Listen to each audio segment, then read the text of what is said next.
One of the most incredible things that's happening these days is a sudden increase in interest in the Jewish people, in Israel, and in Jewish tradition and survival. So many good Christians are fascinated by Jewishness and how that might possibly tie in to the more Jewish side of their New Testament documents. Often, though, that interest is being abused, and people start to maybe identify themselves with the Jewish Jesus to the point where they want to be what they call Jewish. Jewishness is something that a person has when they're born by a Jewish mother and is defined within a strict legal system called Jewish law. Someone might love America, they might eat American, they might talk American, they might dress American, they might walk and talk like more American than the Americans. And the Americans will say, yep, you really do look American. But that doesn't make them American. What makes them American is when they try and enter that land and that they belong there. Now, it's not just a piece of paper. The piece of paper, the passport, represents true ownership and belonging. Rabbi Michael Skobach recently said that it's appropriate to lend many things, but one thing that a woman would never lend to her friend is her wedding ring, even for a night. Some things just can't be shared. And the same is true with Jewishness. A lot of Christian environments, while they are trying to be sincere, they are creating places where people can come and become radicalized with the idea that they are Jewish now. They describe what it's like to buy a kippah, comes into the post and they put it on their head, and how they look so different in the mirror, how suddenly everything feels so new and so fresh, and this is what I've been missing. They didn't know it, but there was an ache within them even when they were dedicated Christians in church. Something just was missing. Something was waiting to be revealed. This surely must be it. They might even go further and buy a prayer shawl, a talit, and put it on in the service when they walk in around each other, seeing how they respond to this new look that they have. And everyone smiles at them and they are so elevated and so connected, they say. They can feel the tassels, the seats swaying around their legs. They can see those scriptures from the New Testament stitched into the top that brings great meaning to them. It's all coming together. Everything is connected. And the messianic pastor starts to rephrase things that they never heard before. Jesus becomes Yeshua. The church becomes synagogue. The New Testament becomes Bris Chadashah. And worst of all, Christian becomes Jew. It all seems to be going somewhere. It seems to be going fast. But where is it going? And in this podcast today, we're going to start talking about how is this actually affecting people long term. This identity issue, this identity crisis, where a person has allowed themselves to believe that they are what they call Jewish, completely outside of the Jewish people. How is that affecting people now?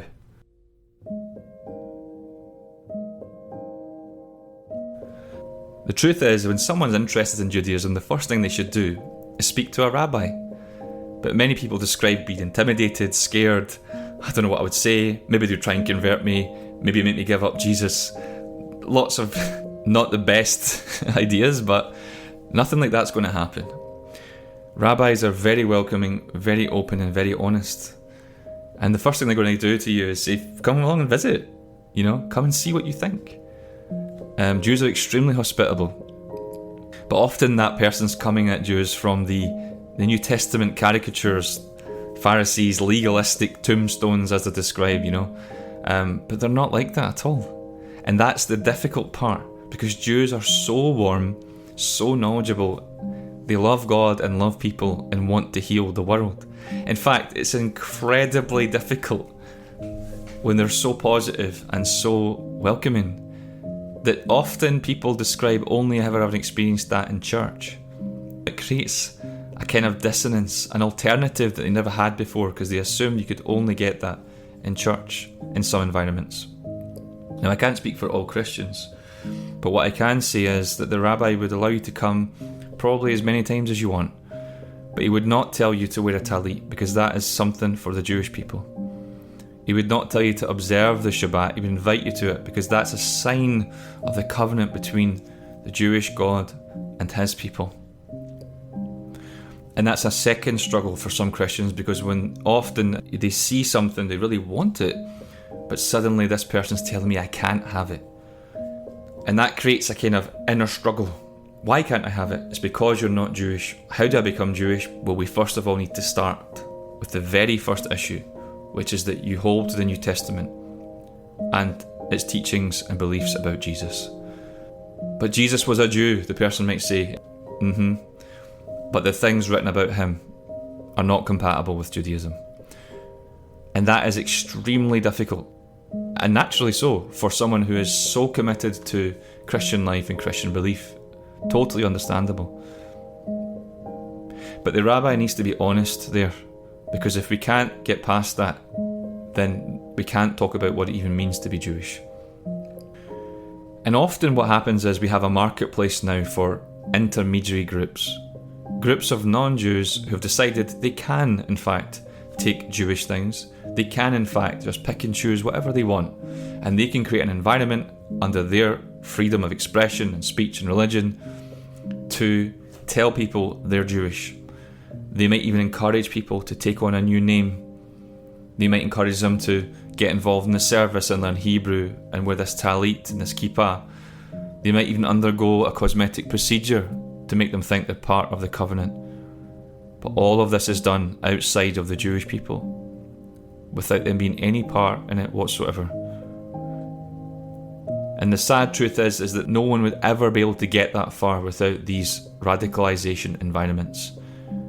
And what often seems so exotic, so moving, so powerful, so Jewish, so Hebrew, starts to become very, very, very shallow and empty. People describe having wake-up moments where they realise there's no Jews at all in here. And this is nothing like a Jewish service. It's Christianity with a kippah on it, and the kippah doesn't belong here. I once spoke to an ex-messianic, now Jewish, person who one day they looked at the talit they were wearing. They looked around the room as everyone was worshipping with their hands in the air, singing "My Jesus, My Saviour," a common song from Hillsong. And they just felt so ashamed because the talit didn't belong here.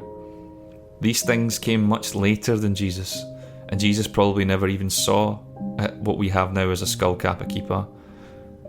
Why am I taking these things and using them to worship Jesus? This is appropriation. This is theft.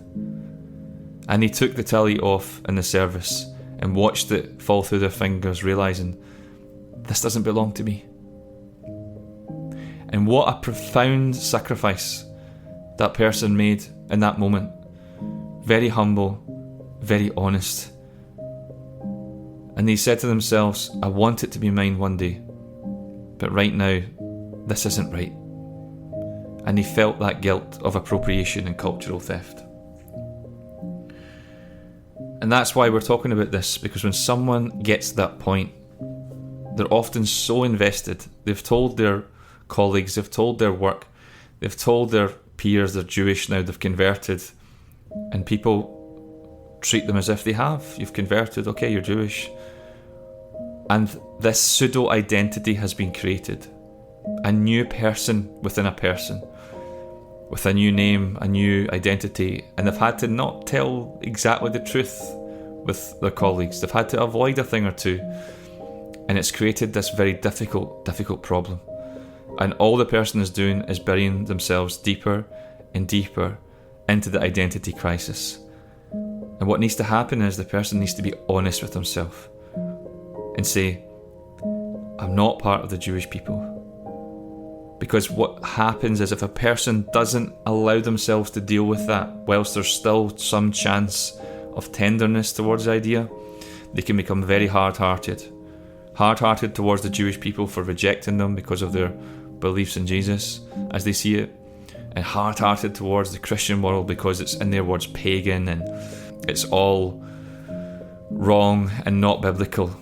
And they've created themselves this fringe position where they've lost family relationships with their friends, their own self, and often they're left with nothing. They're bankrupt, they're isolated, and they have to look at themselves in the mirror and say, who am I, God? Who am I? What can a person do when they get to this situation is be honest and say, even Jews who are messianic reject conversion.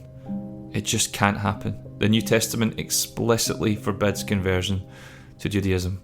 There's no way around it except to completely break the text. You can sanitize the text, you can harmonize it, you can spiritualize it, you can contextualize it, you can linguify it, but the text is the text is the text. If a person wants to be Jewish, they have to leave those things behind and come all the way across. If they haven't, then what they've got is illegitimate.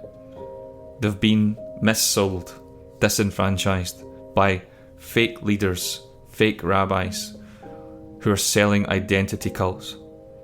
And it's causing huge damage, especially in UK, Europe and America. What we need is honesty.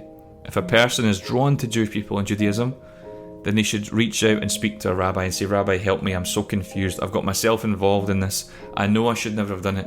What do I do? Or go to a minister and say, how can I get back to church? How can I go back after I've been so deprogrammed, so deconstructed? But by talking about it, by hearing people's stories, a lot of the time people go through with conversion and they're so happy to finally let go. They can reframe it as seeing it as God was bringing me back to the Jewish people and I got caught along the way in that distraction, but I got there in the end. And some people go back to church and say, I'm a Christian and I'm fine with that. But what we need to do is to try and help people who are caught in the middle get to safer ground.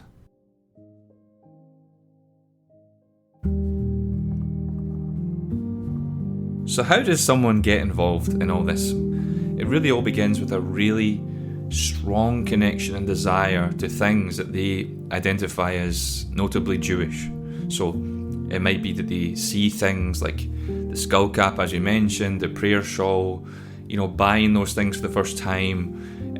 Looking online, you can see that you can easily buy anything from a Judaica store, no questions asked. And as those things begin to accumulate, you get a feeling for this is completely different from Christianity. Maybe even some people will buy the phylacteries, the tefillin that they wrap on their arms every morning. They might buy a Jewish prayer book, the Siddur, and they become enamoured with these things. In fact, sometimes there's even messianic branded Jewish products, which I personally really disagree with this, but there is a market for that, to the point where a rabbi friend of mine was telling me that when you look for a talit on popular websites like Amazon, you're going to find messianic talits first, which really is a senseless statement, but these are talits that have had Christian scriptures attached to them, which they now rebrand as Jewish. Now, just in case you think I'm over-egging it, when I was walking around the old streets of Jerusalem in December, I noticed that a lot of the talits that were on sale were actually Christian branded talits with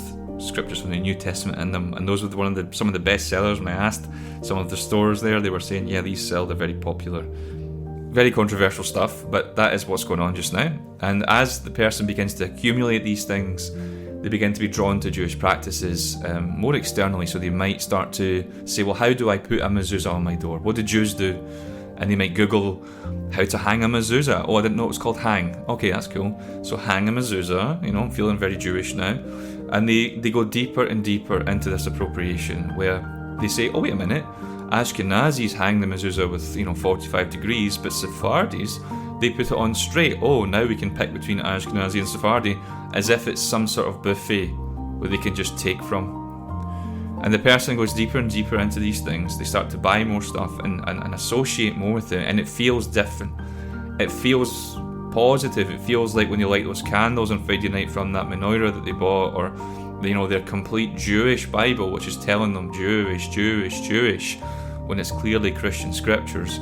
That term Jewish begins to take on a completely different meaning from the commonly accepted definition. Everyone knows what Jewishness in a Jew is.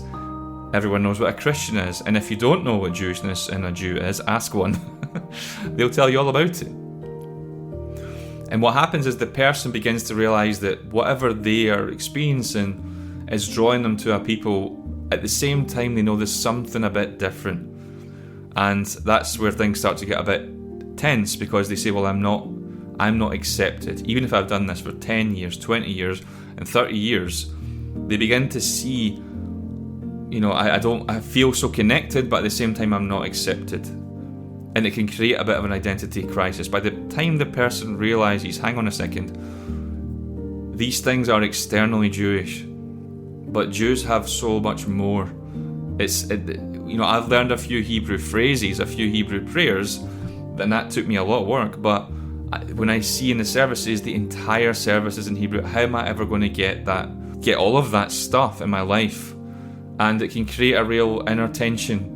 And that by the time the person realises that really what's been going on this whole time, confusing Jesus as Yeshua, or the New Testament as a Brit Hadashah, and we're changing things and we're Judaising things, inwardly the person has completely lost their connection to that wonderful Christian heritage that they had. They knew exactly who they were. They knew that they had salvation and vicarious atonement through their belief in Jesus. And now he's changed his name. Things are, maybe there's a Trinity, maybe there's not a Trinity. We used to be on a Sunday, now we're on a Saturday, and things are so confused, so messed up, that there's only so long the person can go before they kind of realise that they are really in a difficult position where they might feel culturally, spiritually bankrupt. And all the things that are around them aren't really what Judaism is about. It's just a fraction of it. It's almost as if the person's looking down on, the Christian shape on a graph and the Jewish shape on the other side, and they've moved in their mind away from their perspective, not only into Jewish territory, but well within the Jewish spectrum. From their perspective, they keep the Shabbat, they light the candles, they wear a kippah in public, they use a Hebrew pseudonym. They should be very comfortably in there. In fact, they might even say, as I've heard this from messianic leaders, that they're not totally orthodox, but they see themselves as perhaps more authentically Jewish than less traditional forms from their perspective, and that's what they say. So why shouldn't they be accepted, And it's only in time when the person realises that yes, from their very limited perspective, top down, it does look like an overlap. But just as the mountain looks like it's touching the sun from a very particular position, very limited scope, so the sun knows that it is light years away from the mountain from its perspective. Not only is it so far away, it can't even see the mountain because it's just so insignificant compared to what it's doing. It's the same when someone realises what they have been calling Judaism and Jewishness unhelpfully isn't actually what Jews call Judaism and Jewishness. It's miles and miles away.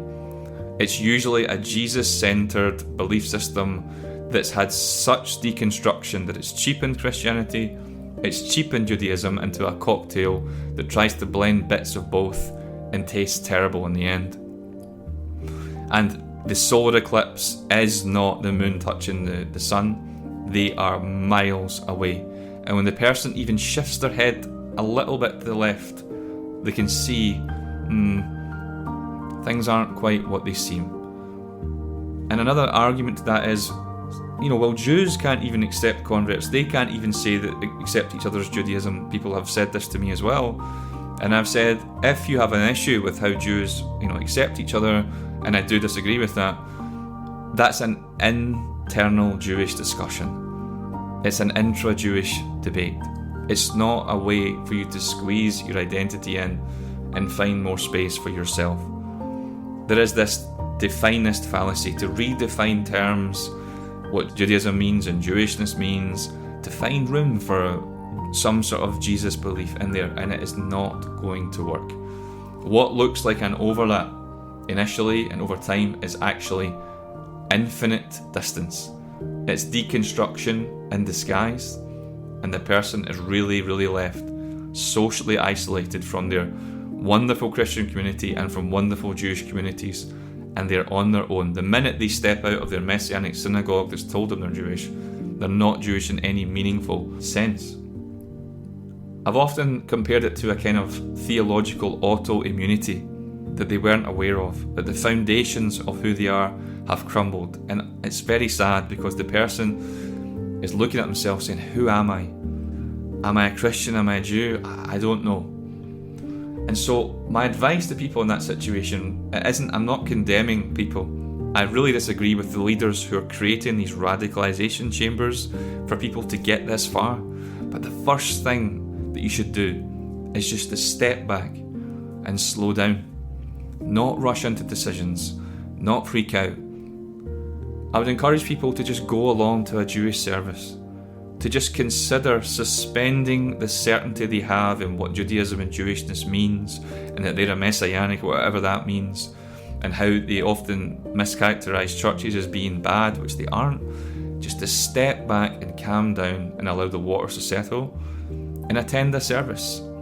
Go to a synagogue and speak to a rabbi and just get a feel for what Jews think, for how they perceive Judaism and Jewishness. Allow yourself to understand, what do Jews mean when they say Judaism? How do Jews understand their scripture given to them in their time by their God and their covenant and their language, and understood through their evolving tradition on its own, not as something that needs to be saved, not as something that you need to mine Jesus out of, and just allow it to exist on its own. Because if you can do that, you can learn to appreciate what Jews really think about their Judaism and their identity over all those millennia that they've clung to it and treasured it and built it. You can appreciate that Christians perhaps don't quite understand how Jews see their scriptures. It's not that they're blind that they don't see Jesus in Isaiah 53. It's just that the Hebrew doesn't actually say it, and it's explicitly talking about Israel over and over and over again. And if a Christian chooses to see hints or to decrypt Jesus in there, that's fine, but it's never going to shift the Jewish perspective, which is that there is no greater revelation than what's already there.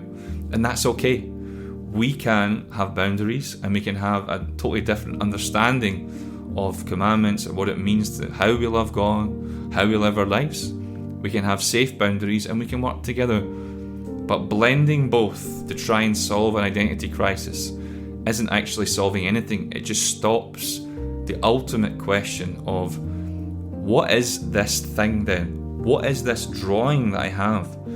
Because I believe in our time, many are drawn back to the Jewish faith. Many have a Jewish soul. It's not for everyone, but those who do have it, they're going to these other environments where they're stalling the ultimate journey. If you have that Jewish soul, and you can misattribute that connection to, it's actually you're connected to the Jewish Jesus, the Yeshua, as if that actually solves anything. It doesn't. It's just a stalling ground. If you truly went to a Jewish synagogue and gave yourself time and just allowed it to exist as it is, you would realise that there is an alternative way to look at Scripture. There are different ways of viewing it. Gain more knowledge and say, I will make an informed choice. Do I want to be Jewish and go through with conversion? Then I need to find a community that can support that over the years to give me a chance to find my place in the Jewish world authentically, sincerely connect, ask deep questions about whether I want to have these beliefs, these scriptures or not. And if not, that's okay. There's many Christian communities out there that can support. There's Noahide communities out there that can support. There's a lot of options out there, but Jews have made a way for people to convert. They're very welcoming, very hospitable, loving, wonderful people. But you have to belong, and the only way to belong is to go that way with the Jewish people. And so the whole point of this entire podcast I'm doing is to help people find that safe ground. Traditional community with the support for people. Life can be tough and complicated, and you're going to need that traditional support. These groups that are intermediaries are stalling grounds that really are causing so much damage to individuals. Even messianic Jews do not accept these conversions, and we need to face these things head on. So, this has been the first episode of Sefer Ground. Hopefully you found it interesting and a bit of an insight into the modern identity crisis of Jewish Affinity Christians who are self-identifying as what they call Jewish. As we move forward, we're going to speak to lots of people from different angles, showing the problems in these communities, showing people how can they get out of these communities, how can they find support. We're going to be talking to religious trauma therapists who can actually help people realise some of this stuff has caused damage. How can they heal? How can they move forward? And how can they maintain an authentic religious and relationship with God inside the tradition? Thank you so much for listening. I wish you well and always have a great week and take care.